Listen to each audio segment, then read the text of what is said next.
Hi everyone, I'm the journal modeling coach. No detours today. We're talking about one thing, how to actually use AI in your thesis. Let me say something you might not like. AI won't kill your thesis. Using it in the wrong place will. Take a guess. If you ask it for 10 references, how many are real? Someone actually counted. More than half were made up. That kind of trap gets caught every single time, and the cost isn't small. But flip it around. There are a few stages where it genuinely helps you produce sharp work. So this episode does one job, sorting the usable moves from the ones that crash your paper. I coach thesis data analysis and modeling, and today I'll walk you through using it well. Part 1, Topic and Literature, how AI helps you narrow the question and untangle your review. Part 2, Data, Code, Plots, and Polishing. It makes a pretty competent sparring partner. Part 3, the traps that blow up the moment you use them. I'll take them apart one by one. Part 4. Where the 2025-2026 journal and university red lines are actually drawn. Come on, let's walk through it together. First, the first stage where AI really delivers. Choosing and narrowing your topic. Most people stuck on a topic don't lack ideas. The idea is just too big to rein in. The lazy move is to blurt out, give me a topic a grad student could write. What you get back is usually a generic topic anyone could write and nobody would notice. The right move is to feed it the direction you already have and let it slice. Say, I care about county-level elderly care. Narrow it into 3 angles I can do with panel data. See? The subject stays your direction, AI just splits the angles. Then go further. Have it pair each angle with a research question and a possible dependent variable. Here's the thing. AI's real value is being your sparring partner, not thinking up the topic for you. Topic locked. Next step, literature search and review. This step is where AI burns you the worst, so remember one line first. Don't let it hand you references. Let it read the ones you've already found. The lazy question is, give me 10 authoritative references on this topic. Why that's a death sentence? Next chapter, I'll do the math for you. The right move. You search and download from CNKI or Web of Science yourself. Then feed it the real papers and have it distill each one's methods and conclusions. Have it order the studies by timeline or by school of thought. You can ask it straight, which of these 10 conclusions clash and where do they diverge? That instantly surfaces the very debate your review should be built around. It can even sketch a research map. Who cited whom? Who pushed back on whom? But there's a line. Every sentence it distills, you check back against the original. Because as it reads along, it might pin A's view onto B. It helps with search too.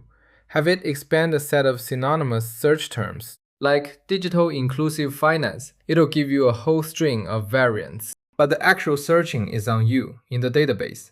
Don't trust the list it just spits out. These past couple years, a new kind of agent showed up. Think Madness. It runs multiple steps on its own. On the literature front, it really pulls weight. Dump the dozen PDFs you've collected on it. It pulls the method and findings from each, sorts them by school of thought, lays it in a table. That alone saves you half the slog of reading papers. That said, no matter how clean it looks, you still check every line back against the original.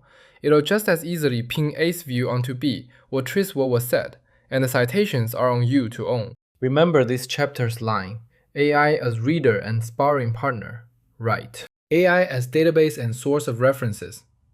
Wrong. Honestly, get just this one straight and you've dodged more than half the crashes. Topic and literature sorted. Now for the harder stuff. Data, code, plots, and polishing. How exactly to use this sparring partner. This part is my home turf. Data analysis and code. Let me put it plainly. AI helps a lot here, but it never gets to call the shots. The most practical use is making it your co-sparring partner. Can't write a fixed effects regression in Stata. Give it the variables, let it scaffold the code first. But the data is yours, and the results, you interpret those yourself. Code throws an arrow. Paste the arrow verbatim, way faster than hunting blind. Not sure which robustness checks to run? Have it list you a set of candidates. Swap a variable, try another sample, or change the model. It'll flag what you might miss. But why each one and what the result means, that's still yours to write. Same with plots. Have it tune your matplotlib code until it's presentable. Axis labels, color, font size. That fiddly stuff is exactly its strength. Take a guess where pro plots beat amateur ones. Often writing these details. Going further, today an AI agent like Manus, you give it one line, it breaks the steps down on its own, scaffolds the analysis code, and runs it through. It'll even produce the figures for you, pretty much end to end. But hold the line, don't just hand it off. Every coefficient, every figure it spits out, you read and check yourself. The data has to be what you actually ran. You still disclose that you used it, and you own this work. But heads up, there's a red line here you absolutely do not cross. The data is always what you truly collected or truly ran. Let AI process your data. Fine. Let AI fabricate data. That's fraud. What happens if you cross that line? Chapter 3, in detail. Data done. Now language polishing and submission materials. For us non-native English speakers, AI here is genuinely great. Give it a paragraph you wrote in English. Have it fix grammar and smooth the phrasing. You can tell it explicitly, keep my meaning, touch only grammar and wording, add nothing new. The lazy version flips it, give it Chinese meaning, have it generate the whole English paragraph. One edits your words, the other speaks for you, completely different in nature. Cover letters, responses to reviewers, it can scaffold those too. But every academic judgment, every number in there, you fill in yourself. Abstract and keywords, it can help compress and distill them. After editing, read it through yourself. Make sure it didn't twist your conclusion. Honestly, this whole part is one principle. It polishes your wording. It doesn't produce your content. Data, it's the sparring partner. Text, it's the editor. The wheel stays in your hands. So much for the good uses. Now for the ones that crash on contact. The next 4 traps people really fall in. Retractions, even lost degrees. Alright, chapter 3. This one's all about the traps. First trap, and the most common one. Having AI just list your references for you. Last chapter I said we'd settle the tab. Here are the numbers. Some researchers took 636 citations from ChatGPT and checked them one by one. And the worst offender? 55% of them were made up out of thin air. What about the latest model, GPT-5? It fabricates less, but trust me, fakes can still slip through. Even worse, among the references that are actually real, a batch of them have wrong citation details. It'll invent an author, a year, and a journal name that all look completely legit.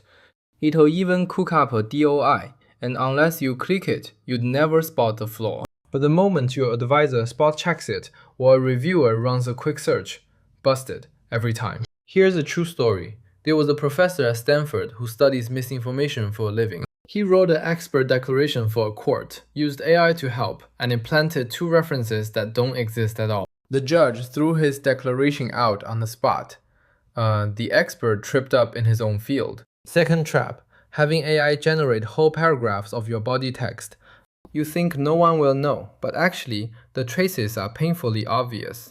There's a real published physics paper with the word regenerate response sitting right there in the body. That's a button from the ChatGPT interface. The author copy-pasted and didn't even delete it. The journal editor saw it instantly, retracted. And it gets more absurd. A medical case report. Right there in the body it says, sorry, I'm just an AI language model and can't access real-time information. The journal pulled the whole thing and the paper became a field-wide joke. Think about it. When something like that gets put on blast, whose face is it that gets burned? Third trap and the most serious one, having AI fabricate your data and your results. Let me put it bluntly, this isn't misuse of AI anymore. This is academic fraud. Last year, there was a paper with a rat anatomy figure that was AI generated. The rat's organs were absurdly oversized, and the labels around it were complete gibberish. It was retracted just 3 days after publication, passed around everywhere as a joke. And faking data never times out. Graduated 5 years ago? If they find out, your degree still gets revoked. Fourth trap, putting your faith in those so-called AI rate reducer tools. Let me start with something counterintuitive. AI detection itself just isn't reliable. One study found detectors falsely flagged over 60% of non-native English essays as AI written. Even OpenAI took down its own detector because it was too inaccurate. So what exactly are you paying to beat? Chapter 4. The red lines you have to know. Remember, one consensus across all publishers first. AI cannot be an author. Why? Because an author is accountable for the whole paper, and AI can't carry that. The medical ICMJE standard says it flat out. AI writing help goes in the acknowledgements. If it touches data analysis or figures, that goes in the methods. Elsevier's rule. AI may only improve language and readability. Once you use it, you write a dedicated statement at the end, right before the references. And you know, it nearly bans using AI to generate or manipulate images outright. Springer Nature is a bit more relaxed here. Pure grammar, polishing and fixing typos.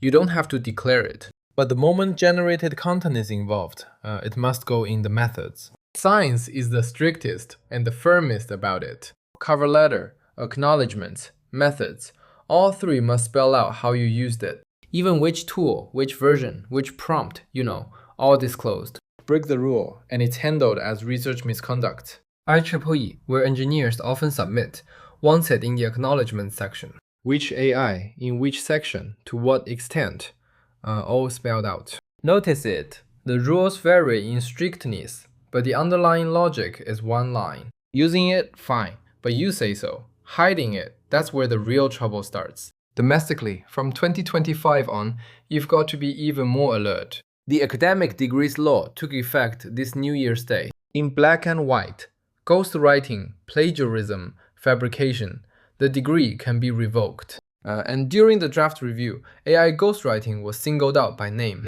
Fudan issued a rule late last year, the first at any Chinese university. 6 prohibitions for undergrad theses. Even using AI to polish or translate is off limits.